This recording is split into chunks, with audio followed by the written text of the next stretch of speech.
당신은 지금 어떤 집에 살고 계신가요? 병원 가까운 역세권 아파트, 조용한 전원주택, 아니면 이제 막 입주한 실버타운? 많은 분들이 이렇게 말씀하십니다. 병원 5분 거리에 새 아파트 하나 장만하면 노후는 끝난 거 아닌가요? 하지만 지금부터 하나씩 풀어드릴 이야기를 들으신다면 아마 생각이 조금 달라지실 겁니다.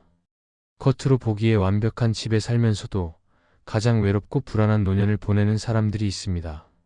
반짝이는 대단지 아파트, 전망 좋은 고층 빌라, 시설 좋은 실버타운.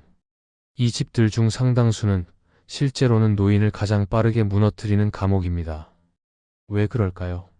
그건 우리가 집을 고를 때 정작 중요한 걸 놓쳐왔기 때문입니다. 평수도, 브랜드도, 역세권도 중요하지 않다는 게 아닙니다. 다만 그보다 먼저 봐야 할 게 있다는 겁니다. 바로 이겁니다. 집 문을 나와서 반경 10분 안에 무엇이 있는가? 당신이 혼자 걸어서 10분 안에 닿을 수 있는 곳에 무엇이 있습니까? 병원이 있나요? 장을 볼 곳이 있나요? 사람을 만날 공간이 있나요? 만약 그 모든 것이 차를 타야만 갈 수 있는 곳이라면 당신의 집은 안전한 둥지가 아니라 고급스러운 톡방일 가능성이 큽니다. 실제로 많은 노인들이 병원 근처, 역 근처에 살면서도 우울과 고립 속에서 가장 외로운 죽음을 맞습니다. 왜일까요? 집은 좋은데 그 집이 그 사람을 지켜주지 못하기 때문입니다. 한번 생각해 보십시오. 당신의 집은 진짜 안전한 둥지입니까?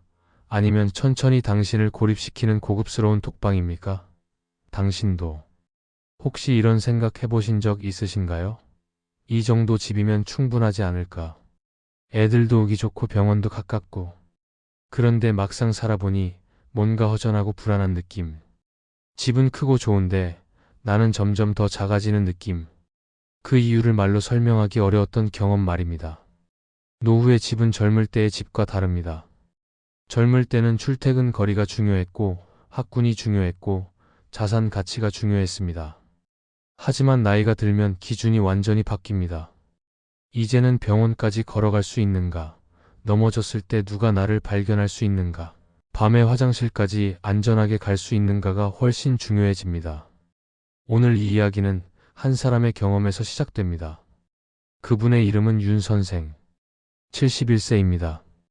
그는 완벽해 보이는 집을 장만했지만 그 집이 자신을 지켜주지 못한다는 걸 뒤늦게 깨달았습니다. 윤 선생은 은퇴 후 모든 걸 제대로 준비했다고 생각했습니다. 좋은 집, 넉넉한 저축, 건강검진도 빠짐없이 받았습니다. 하지만 그가 놓친 게 하나 있었습니다. 집이 나를 지켜줄 수 있는가? 라는 질문이었습니다. 평수가 아니라 동선을, 브랜드가 아니라 거리를, 체면이 아니라 안전을 먼저 봤어야 했습니다. 그는 그걸 너무 늦게 깨달았습니다. 하지만 다행히 그는 다시 선택할 용기를 냈습니다. 그 과정에서 그가 배운 것들이 지금 이 이야기를 듣고 계신 여러분께도 큰 도움이 될 겁니다. 지금부터 그 이야기를 차근차근 풀어드리겠습니다. 당신의 집도 한 번쯤 다시 돌아보게 될 겁니다. 여러분이 지금 살고 있는 집이 정말 여러분을 지켜줄 수 있는 집인지 말입니다. 윤 선생은 평생을 성실하게 살아온 분입니다. 공무원으로 정년을 채우고 퇴직금과 모아둔 돈을 합쳐 도심에 있는 신축 아파트 34평을 장만했습니다. 엘리베이터는 빠르고 단지 안에는 카페와 헬스장도 있었습니다. 로비는 호텔처럼 깔끔했고 조명도 밝았습니다. 아들이 보러 왔을 때도 아버지, 여기 정말 좋네요 라고 칭찬했습니다. 윤 선생도 만족스러웠습니다.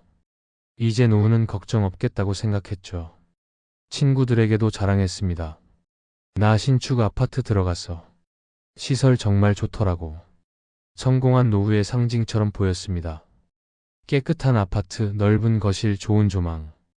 윤 선생은 이 집에서 편안한 노년을 보낼 수 있을 거라 믿었습니다. 그런데 시간이 지나면서 뭔가 이상했습니다. 무릎이 약해지면서 운전을 조금씩 줄이게 됐습니다. 그러자 불편한 점들이 하나씩 보이기 시작했습니다. 대형마트는 차로 15분, 병원은 차로 20분, 복지관은 버스를 2번 타야 했습니다. 걸어서 갈 곳이라곤 단지 안 편의점뿐이었습니다. 처음엔 괜찮았습니다. 건강할 때는 차를 몰고 어디든 갈 수 있었으니까요. 그런데 무릎이 아프기 시작하고 운전이 부담스러워지자 모든 게 달라졌습니다. 장을 보러 가려면 차를 끌고 나가야 했고 병원 가려면 주차 걱정을 해야 했습니다. 비가 오는 날이면 외출 자체가 두려워졌습니다. 단지는 넓고 조용했습니다. 하지만 그 조용함이 점점 공허하게 느껴졌습니다. 엘리베이터에서 이웃을 만나도 눈인사만 하고 말았습니다. 경비실 앞을 지나갈 때도 말을 건넬 이유가 없었습니다. 저녁이면 복도에 불이 하나씩 켜지지만 모든 현관문은 굳게 닫혀 있었습니다. 윤 선생은 이따금 생각했습니다. 이 단지에 몇백 가구가 사는데 나는 왜 이렇게 혼자인 것 같지? 단지 안카페에도 가봤습니다. 하지만 거기엔 젊은 사람들만 있었습니다. 헬스장도 마찬가지였습니다. 윤 선생 같은 나이 또래는 거의 보이지 않았습니다. 복지관에 가고 싶었지만 버스를 2번 갈아타야 했습니다. 한두 번은 갔지만 점점 귀찮아졌습니다. 나이가 들수록 버스 타는 것도 부담이 됐습니다. 그렇게 윤 선생의 하루는 점점 좁아졌습니다. 아침에 일어나면 거실에 앉아 텔레비전을 봤습니다. 점심을 먹고 나면 낮잠을 잤습니다. 저녁이 되면 다시 텔레비전 앞에 앉았습니다. 집은 넓었지만 윤 선생이 사용하는 공간은 거실과 침실뿐이었습니다. 남은 방들은 그냥 비어 있었습니다. 가끔 아들이 오면 그 방을 쓰지만 그것도 한 달에 한 번 있을까 말까 했습니다. 윤 선생은 이따금 창밖을 내다봤습니다. 높은 곳에서 내려다보는 도시의 풍경은 아름다웠습니다. 하지만 그 풍경은 멀게만 느껴졌습니다. 저 아래 사람들은 바쁘게 움직이는데 윤 선생은 그저 위에서 내려다보기만 했습니다. 어느 날 저녁 윤 선생은 문득 깨달았습니다. 좋은 집인데 왜 나는 점점 더 혼자가 되는 걸까? 집은 멋있었습니다. 하지만 그 안에서 윤 선생의 하루는 점점 좁아지고 있었습니다. 겉으로는 반짝였지만 안으로는 비어있는 집. 그게 바로 윤 선생의 집이었습니다. 윤 선생은 친구들과 전화 통화를 할 때도 이 이야기를 꺼내지 못했습니다. 좋은 집에 살면서 무슨 불만이냐는 소리를 들을 것 같았기 때문입니다. 체면 좋은 집이었습니다. 하지만 윤 선생의 몸은 그 집을 버티지 못하고 있었습니다. 그러던 어느 겨울 새벽, 윤 선생에게 중요한 사건이 일어났습니다. 그날은 새벽 4시쯤이었습니다. 윤 선생은 화장실에 가려고 침대에서 일어났습니다. 복도를 몇 걸음 걷는데 갑자기 눈앞이 흐릿해졌습니다. 어지럼증이었습니다. 그대로 거실 바닥에 주저앉았습니다. 다행히 머리를 부딪히지는 않았지만 한동안 일어날 수가 없었습니다. 팔다리에 힘이 들어가지 않았습니다. 시계를 보니 새벽 4시. 아무도 깨어있지 않을 시간이었습니다. 윤 선생은 그 자리에서 20분을 앉아 있었습니다. 천천히 숨을 고르고 조금씩 몸을 움직여 겨우 일어났습니다. 벽을 짚고 간신히 침대로 돌아왔지만 그날 밤 윤 선생은 잠을 이룰 수 없었습니다. 또 이렇게 되면 어떡하지? 머릿속에 온갖 생각이 스쳐 지나갔습니다. 만약 그때 머리를 세게 부딪혔다면? 만약 일어날 수 없을 만큼 심하게 쓰러졌다면? 새벽에 아무도 없는 집에서 혼자 누워 있어야 했을까? 그 뒤로 윤 선생은 모든 소리에 민감해졌습니다. 엘리베이터 고장 안내문이 붙으면 불안했고 밤에 구급차 소리가 들리면 가슴이 철렁했습니다. 복도를 걸을 때도 조심스러워졌습니다. 화장실 가는 길이 멀게 느껴졌습니다. 밤이 되면 오늘 밤엔 괜찮을까라는 생각이 먼저 들었습니다. 가장 두려웠던 건 아들에게 전화를 걸어도 최소 30분은 걸린다는 사실이었습니다. 아들도 바쁘고 집도 멀었습니다. 119를 불러도 이 높은 층까지 올라오는데 시간이 걸릴 겁니다. 윤 선생은 문득 깨달았습니다. 이 집이 이렇게 멋진데 정작 위급한 나 하나 제대로 지켜주지 못하는구나. 인테리어가 아무리 좋아도 엘리베이터가 아무리 빨라도 몸이 위기에 처했을 때 나를 살려줄 수 있는 거리와 동선이 없으면 아무 소용이 없었습니다. 어느 날 윤 선생은 단지 안을 천천히 걸어봤습니다. 혹시 가까운 곳에 의원이라도 있나 싶어서였습니다. 하지만 단지 안에는 카페와 편의점만 있을 뿐 병원은 없었습니다. 가장 가까운 병원도 차로 가야 하는 거리였습니다. 걸어가기엔 너무 멀었습니다. 윤 선생은 이웃집 문 앞을 지나다가 멈춰 섰습니다. 혹시 위급한 일이 생기면 이 집 문을 두드릴 수 있을까? 하지만 그 집에 누가 사는지도 몰랐습니다. 얼굴도 본 적이 없었습니다. 그날 저녁 윤 선생은 거실에 앉아 오래 생각했습니다. 나는 지금 안전한 곳에 살고 있는 걸까? 이 집은 나를 지켜줄 수 있는 집일까? 노후 주거의 본질은 체면이나 편의가 아니라 바로 이것이었습니다. 내가 쓰러졌을 때 누가 얼마나 빨리 나에게 닿을 수 있는가? 내가 위험할 때 이 집이 나를 살릴 수 있는가? 윤 선생은 그제야 알았습니다. 집을 고를 때 평수와 브랜드만 봤지 정작 중요한 걸 놓쳤다는 걸. 걸어서 갈 수 있는 병원, 밤에도 안전한 동선, 위급할 때 도움을 청할 수 있는 이유. 그런 것들이 훨씬 중요했다는 걸. 윤 선생은 결국 갈림길에 섰습니다. 이대로 이 집에서 계속 살 것인가, 아니면 다시 새로운 선택을 할 것인가. 그 일이 있고 한 달쯤 지났을 때 윤 선생은 오래 알고 지낸 친구를 만났습니다. 친구는 먼저 물었습니다. 요즘 안색이 안 좋아 보이는데 무슨 일 있어요? 윤 선생은 그간의 이야기를 털어놨습니다. 집은 좋은데 불안하고 이사를 가자니 또 걱정이고 자식들한테 미안하기도 하고. 친구는 잠시 듣고 있다가 조용히 말했습니다. 이제는 누가 부러워할 집이 아니라 내가 끝까지 살아남을 집을 골라야 해요. 그 말이 윤 선생의 가슴을 찔렀습니다. 그는 생각했습니다. 평생 집을 고를 때 늘 남의 눈치를 봤다는 걸.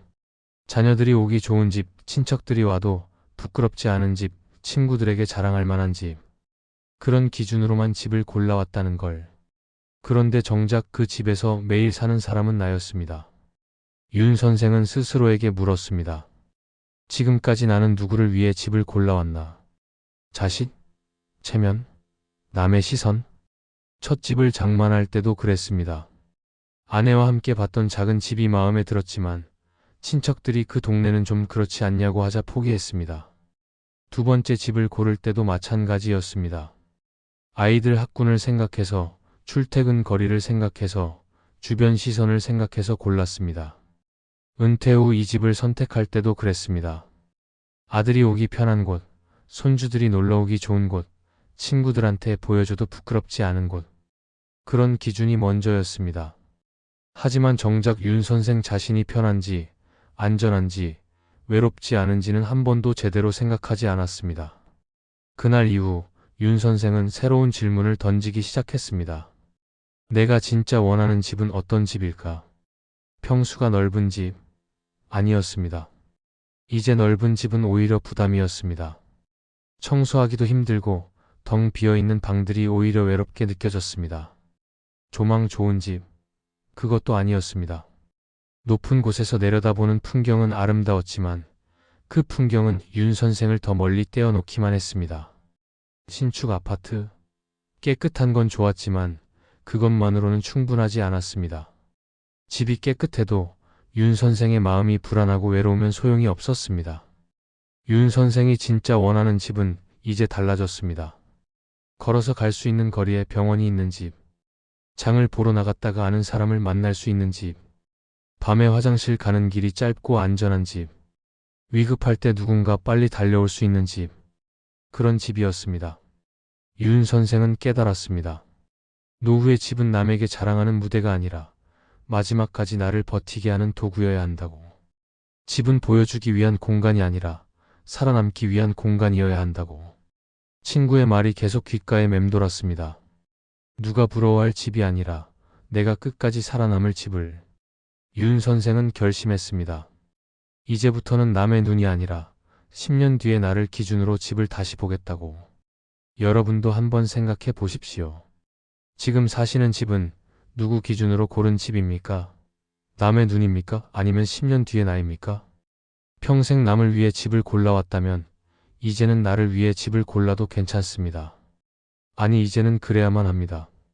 윤 선생은 노트를 꺼내 들고 새로운 집을 고를 기준을 하나씩 적어 내려가기 시작했습니다. 그 과정에서 그는 5가지 원칙을 정리했습니다. 이 원칙들은 누구나 기억하기 쉽고 바로 점검할 수 있는 것들입니다. 첫 번째는 반경 10분 원칙입니다. 집 문을 나와 걸어서 10분 안에 무엇이 있는지를 확인하는 겁니다. 동네 병원이나 의원이 있어야 합니다. 큰 병원이 아니어도 괜찮습니다. 감기 걸렸을 때, 혈압 재러 갈 때, 간단한 처방 받을 때 갈 수 있는 곳이면 됩니다. 간단한 장을 볼 수 있는 곳도 있어야 합니다. 시장이든 마트든 편의점이든 우유 한 팩, 계란 한 판 사러 차를 끌고 나가야 한다면 그건 노후에 적합한 집이 아닙니다. 그리고 사람을 만날 수 있는 공간이 있어야 합니다. 복지관, 경로당, 작은 카페, 공원, 어디든 좋습니다. 혼자 나가서 사람들과 어울릴 수 있는 곳이 걸어서 10분 안에 있어야 합니다. 이 세 가지 중 최소 2가지 이상이 반경 10분 안에 있는지 점검해 보시기 바랍니다. 두 번째는 집안 동선 10걸음 원칙입니다. 침실에서 화장실까지, 화장실에서 주방까지 10걸음 안에 닿는 구조인지 점검하는 겁니다. 밤에 비틀거리며 긴 폭도를 지나야 한다면 위험합니다. 방이 많아서 늘 어두운 공간을 거쳐야 한다면 그것도 위험 신호입니다. 나이가 들면 동선이 짧을수록 안전합니다. 화장실이 침실 바로 옆에 있는 구조, 부엌이 거실과 가까운 구조. 그런 집이 좋은 집입니다. 윤 선생은 자기 집을 다시 돌아봤습니다. 침실에서 화장실까지 걸음을 세어봤습니다. 20걸음이 넘었습니다. 그 사이에 긴 폭도가 있었고 어두운 구간도 있었습니다. 세 번째는 층수와 계단 점검입니다. 엘리베이터가 있어도 정전이나 고장이나 재난 상황에서는 계단을 이용해야 합니다. 그럴 때 내가 이 계단을 오를 수 있을까? 스스로에게 물어봐야 합니다. 10년 후에 내가 이 계단을 오를 수 있을까? 이 질문을 기준으로 삼으시기 바랍니다. 1층부터 3층 사이 혹은 저층 라인이 유리합니다. 높은 곳에 사는 게 안전하다고 생각하시는 분들도 계시지만 노후엔 오히려 낮은 곳이 안전합니다. 네 번째는 관리비와 고정비 적정선입니다. 현재의 수입이 아니라 연금과 줄어든 소득을 기준으로 10년 후에도 감당 가능한 관리비인지 계산해 봐야 합니다. 매달 빠져나가는 고정비가 많으면 집은 안식처가 아니라 압박이 됩니다. 난방비, 관리비, 재산세, 이런 것들이 부담스럽다면 그 집은 아무리 좋아도 당신을 불안하게 만들 겁니다. 윤 선생도 이 부분을 점검해 봤습니다. 지금 사는 집의 관리비는 한 달에 20만 원이 넘었습니다. 겨울에는 난방비까지 합쳐 40만 원 가까이 나갔습니다. 연금만으로 살아가야 하는 10년 후를 생각하면 이 금액은 부담스러웠습니다. 다섯 번째는 사람의 온기입니다. 같은 단지의 동년배가 얼마나 사는지, 경로당이나 작은 모임 공간이 있는지, 아침 저녁으로 인사를 주고받는 이웃이 존재하는지를 체크포인트로 삼아야 합니다. 집값보다 중요한 건 문 열고 나갔을 때 마주치는 사람의 온기입니다. 윤 선생은 지금 사는 단지를 다시 둘러봤습니다. 엘리베이터에서 만나는 사람들은 대부분 젊은 직장인이거나 아이 딸린 가족이었습니다. 윤 선생 같은 나이 또래는 거의 보이지 않았습니다. 경로당도 없었고 작은 모임 공간도 없었습니다. 카페는 있었지만 거기는 젊은 사람들만 갔습니다. 윤 선생은 깨달았습니다. 이 집에는 사람의 온기가 없다는 걸. 이 5가지 원칙을 하나씩 점검하면서 윤 선생은 자기 집이 노후에 적합하지 않다는 걸 분명히 알게 됐습니다. 윤 선생은 큰 결심을 했습니다. 집을 다시 알아보기로 한 겁니다. 하지만 어디서부터 시작해야 할지 막막했습니다. 그래서 윤 선생은 지도를 펼쳤습니다. 그리고 자기가 자주 가는 곳들을 표시해 봤습니다. 오랫동안 다니던 내과, 자주 가는 시장, 산책하던 작은 공원, 그 세 곳을 지도에 동그라미로 표시했습니다. 그리고 그 세 곳을 중심으로 반경 10분 거리를 그려봤습니다. 그러자 전혀 새로운 동네들이 눈에 들어오기 시작했습니다. 지금까지 윤 선생은 대형 병원과 대형 마트를 기준으로 집을 찾았습니다. 그러다 보니 선택지가 거의 없었습니다. 하지만 동네 의원과 시장을 기준으로 삼자 지도가 완전히 달라 보였습니다. 윤 선생은 그중 한 곳을 직접 가봤습니다. 오래된 아파트 단지였습니다. 신축은 아니었지만 깨끗하게 관리되고 있었습니다. 평수는 지금보다 작았습니다. 24평 정도였습니다. 하지만 윤 선생은 이 동네가 마음에 들었습니다. 아파트 앞에 작은 의원이 있었습니다. 걸어서 5분 거리였습니다. 약국도 바로 옆에 있었습니다. 조금 더 걸어가니 시장이 나왔습니다. 작은 시장이었지만 생필품은 다 살 수 있었습니다. 과일 가게, 반찬 가게, 정육점, 생선 가게. 윤 선생은 시장을 천천히 걸어봤습니다. 상인들이 반갑게 인사를 건넸습니다. 어르신, 오늘 배추 싱싱해요. 사과 한번 맛보세요. 그 소리가 윤 선생에게는 오랜만에 듣는 따뜻한 목소리처럼 느껴졌습니다. 시장 끝에는 작은 공원이 있었습니다. 벤치에 앉아 계신 어르신들이 몇 분 보였습니다. 윤 선생도 잠시 벤치에 앉아봤습니다. 옆에 앉아 계신 어르신이 먼저 말을 건넸습니다. 처음 보는 얼굴인데 이사 오셨어요. 윤 선생은 알아보러 왔다고 답했습니다. 그 어르신은 이 동네에 대해 여러 가지를 알려줬습니다. 복지관이 걸어서 10분 거리에 있다는 것, 경로당에서 매주 모임이 있다는 것, 아침마다 공원에서 운동하는 사람들이 많다는 것. 윤 선생은 이 동네가 점점 더 마음에 들었습니다. 아파트로 돌아와서 윤 선생은 내부도 살펴봤습니다. 평수는 작았지만 동선이 짧았습니다.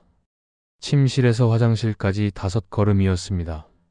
부엌도 거실 바로 옆이었습니다. 방은 2개뿐이었지만 윤 선생 혼자 살기엔 충분했습니다. 무엇보다 이 아파트는 3층이었습니다. 엘리베이터가 고장나도 계단으로 오르내릴 수 있는 높이였습니다. 관리비도 확인해 봤습니다. 한 달에 10만 원 정도였습니다. 지금 내고 있는 관리비의 절반이었습니다. 윤 선생은 이 집으로 결정했습니다. 친구들한테 이야기하니 몇몇은 말렸습니다.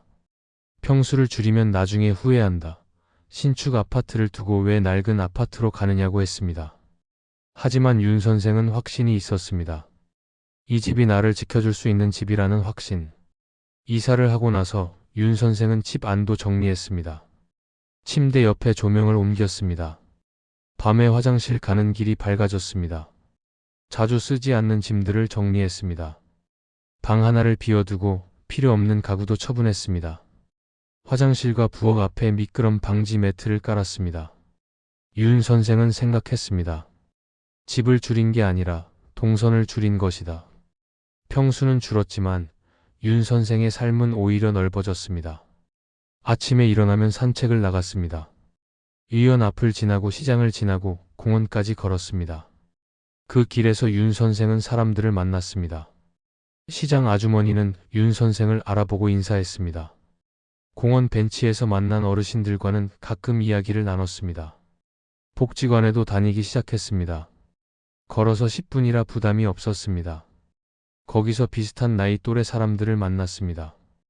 윤 선생은 깨달았습니다. 집을 바꾸면서 내가 바뀌었다는 걸. 원칙이 추상적인 이론이 아니라 일상을 가볍게 바꾸는 실천이라는 걸. 반경 10분이라는 작은 우주 안에서 윤 선생의 삶은 다시 시작되고 있었습니다. 집을 옮기고 줄인다는 것은 단순히 평수를 줄이는 일이 아니었습니다. 윤 선생에게 그건 젊은 날의 자존심과 작별하는 일이기도 했습니다. 처음 결심을 했을 때 윤 선생은 망설였습니다.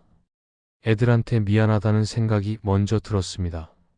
넓은 집에서 작은 집으로 옮긴다는 게 마치 실패한 것처럼 느껴졌습니다. 친척들이 뭐라고 할까도 걱정이었습니다. 좋은 집 놔두고 왜 그러냐는 소리를 들을 게 뻔했습니다. 하지만 윤 선생은 어느 순간 깨달았습니다. 평생 남 눈치 보며 살아왔는데 마지막 집만큼은 내 몸과 마음을 기준으로 고르면 안 될까. 이 생각이 들자 마음이 조금 가벼워졌습니다. 아들에게 전화를 걸어 이야기했습니다. 아빠, 집을 좀 줄이려고 해. 아들은 잠시 침묵하다가 물었습니다. 왜요? 지금 집이 불편해요? 윤 선생은 솔직하게 말했습니다. 불편하다기보다는 나한테 맞지 않는 것 같아. 평수는 넓은데 내가 쓰는 공간은 얼마 안 되고 어디 가려면 차를 타야 하고. 나이 들수록 그게 부담스러워. 아들은 잠시 생각하더니 말했습니다. 아버지가 편한 게 제일 중요하죠. 제가 도와드릴게요. 그 말을 듣고 윤 선생은 마음이 한결 놓였습니다. 이사를 준비하면서 윤 선생은 오래된 물건들을 정리했습니다. 젊은 시절 모아둔 책들, 자식들이 어렸을 때 쓰던 물건들, 언젠가 쓸 거라고 쌓아둔 물건들. 그 물건들을 하나씩 내려놓으면서 윤 선생은 생각했습니다. 나는 이제 가벼워져야 한다. 집을 줄인다는 건 물건을 줄이는 것만이 아니었습니다. 체면을 줄이는 일이기도 했고 욕심을 줄이는 일이기도 했습니다. 이 정도는 있어야 한다. 이 정도는 보여줘야 한다는 생각들을 하나씩 내려놓는 일이었습니다. 이사를 하고 나서 윤 선생은 친구를 만났습니다. 친구는 물었습니다. 집 줄였다며? 후회 안 해? 윤 선생은 웃으며 대답했습니다. 전혀. 오히려 이제야 내 집 같아. 친구는 고개를 끄덕였습니다. 그래, 이제 우리 나이엔 남 보여주려고 사는 게 아니라 우리 자신을 위해 살아야지. 윤 선생은 깨달았습니다. 집을 줄이는 건 후퇴가 아니라 자기 존중이라는 걸. 지금까지의 집은 가족을 위한 집이었습니다. 자식들이 오기 좋은 집, 손주들이 놀기 좋은 집, 친척들이 모이기 좋은 집. 그런 집이었습니다. 하지만 이제부터의 집은 윤 선생 자신을 위한 집이었습니다. 윤 선생이 안전한 집, 윤 선생이 편한 집, 윤 선생이 외롭지 않은 집. 그런 집으로 옮긴 건 포기가 아니라 선택이었습니다. 자기 자신을 존중하는 선택이었습니다. 어느 날 윤 선생은 새 집 거실에 앉아 창밖을 내다봤습니다. 예전 집처럼 높은 곳에서 내려다보는 풍경은 아니었습니다. 하지만 창밖으로 시장 거리가 보였고 사람들이 오가는 모습이 보였습니다. 그 풍경이 윤 선생에게는 훨씬 더 따뜻하게 느껴졌습니다. 평생 남을 위해 살아왔습니다. 부모님을 위해, 아내를 위해, 자식을 위해. 그렇게 살아왔습니다. 하지만 이제 남은 시간만큼은 나를 위해 살아도 괜찮습니다. 내 몸이 편하고 내 마음이 안심되는 집에서 살아도 괜찮습니다. 그렇게 살아도 이미 충분히 잘 살아왔으니까요. 윤 선생은 그 사실을 받아들이는데 오랜 시간이 걸렸습니다. 하지만 이제는 확신합니다. 이 선택이 옳았다고. 집을 줄이는 용기는 나를 존중하는 결심이었습니다. 여러분도 혹시 비슷한 고민을 하고 계신가요? 집을 줄이면 자식들한테 미안할 것 같고, 친척들한테 뭐라고 들을 것 같고, 나 자신도 초라해질 것 같은 그런 고민 말입니다. 하지만 생각해 보십시오. 평생 남을 위해 살아왔다면 마지막 집만큼은 나를 위해 골라도 괜찮지 않을까요? 지금까지의 집은 가족을 위한 집이었습니다. 이제부터의 집은 당신 자신을 위한 집이어도 괜찮습니다. 이제 마지막 이야기입니다. 오늘 집에 돌아가시면 잠시 시간을 내어 스스로에게 3가지 질문을 던져보시기 바랍니다. 첫 번째 질문입니다. 창문을 열고 스스로에게 물어보십시오. 나는 이 동네에서 혼자 걸어서 10분 안에 어디까지 갈 수 있는가? 병원이 있습니까? 장을 볼 곳이 있습니까? 사람을 만날 공간이 있습니까? 만약 차를 타야만 갈 수 있는 곳들 뿐이라면 한 번쯤 다시 생각해 볼 필요가 있습니다. 두 번째 질문입니다. 밤길을 한번 그려보십시오. 지금 이 구조에서 새벽에 화장실에 가는 동선은 안전한가? 침실에서 화장실까지 몇 걸음입니까? 그 사이에 어두운 구간은 없습니까? 넘어질 만한 곳은 없습니까? 만약 불안한 구간이 있다면 오늘 당장 조명이라도 하나 더 달아두시기 바랍니다. 세 번째 질문입니다. 전화번호부를 펼쳐보십시오. 갑자기 아프면 맨 처음 전화할 사람은 누구인가? 그 사람이 지금 이 집과 이 동네에서 나에게 도달할 수 있는 거리인가? 30분 이상 걸린다면 그건 위급할 때 충분히 빠르지 않습니다. 가까운 곳에 도움을 청할 수 있는 사람이 있는지 다시 한번 점검해 보시기 바랍니다. 이 3가지 질문에 답하면서 여러분은 지금 사는 집이 정말 여러분을 지켜줄 수 있는 집인지 알게 될 겁니다. 그리고 작은 실천을 시작해 보시기 바랍니다. 당장 이번 주 안에 반경 10분 산책 코스를 한번 점검해 보십시오. 집 문을 나와 10분 동안 걸으면서 무엇이 있는지 눈여겨 보십시오. 병원, 마트, 공원, 사람들. 그것들이 얼마나 가까이 있는지 직접 확인해 보십시오. 집 안에서 위험한 동선이 있다면 한 군데만이라도 고쳐 보십시오. 미끄러운 구역에 매트를 깔거나 어두운 구간에 조명을 추가하거나 자주 걸리는 물건을 치우거나 작은 변화지만 그 변화가 여러분을 훨씬 안전하게 만들어줄 겁니다. 그리고 오랫동안 연락하지 못했던 이웃이나 친구에게 안부 전화를 한 통 해보십시오. 요즘 어떻게 지내세요? 라는 한마디면 충분합니다. 그 전화 한 통이 외로움을 조금 덜어줄 겁니다. 윤 선생의 이야기는 여기서 끝입니다. 하지만 여러분의 이야기는 지금부터 시작입니다. 당신은 평생 남을 위해 살아왔습니다. 부모님을 위해, 배우자를 위해, 자식을 위해. 그렇게 살아왔습니다. 이제 남은 시간만큼은 당신 몸이 편하고 마음이 안심되는 집에서 당신을 위해 사셔도 됩니다. 그렇게 살아도 이미 충분히 잘 살아오셨으니까요. 집은 보여주기 위한 공간이 아닙니다. 살아남기 위한 공간입니다. 남에게 자랑하는 무대가 아니라 마지막까지 나를 버티게 하는 도구입니다. 여러분은 이미 수많은 계절을 버텨온 사람입니다. 누군가의 인생에서 이미 큰 역할을 해오신 분들이죠. 이제는 당신 자신을 위한 집을 고를 차례입니다. 반경 10분 안에 병원이 있고 사람이 있고 따뜻한 말 한마디가 있는 그런 집을. 오늘 이 이야기가 여러분께 작은 용기가 되었으면 좋겠습니다. 혹시 주변에 비슷한 고민을 하시는 분이 있다면 이 이야기를 전해주셔도 좋겠습니다. 우리 모두 마지막까지 나를 지켜줄 수 있는 집에서 편안하고 단단하게 살아가시기를 바랍니다.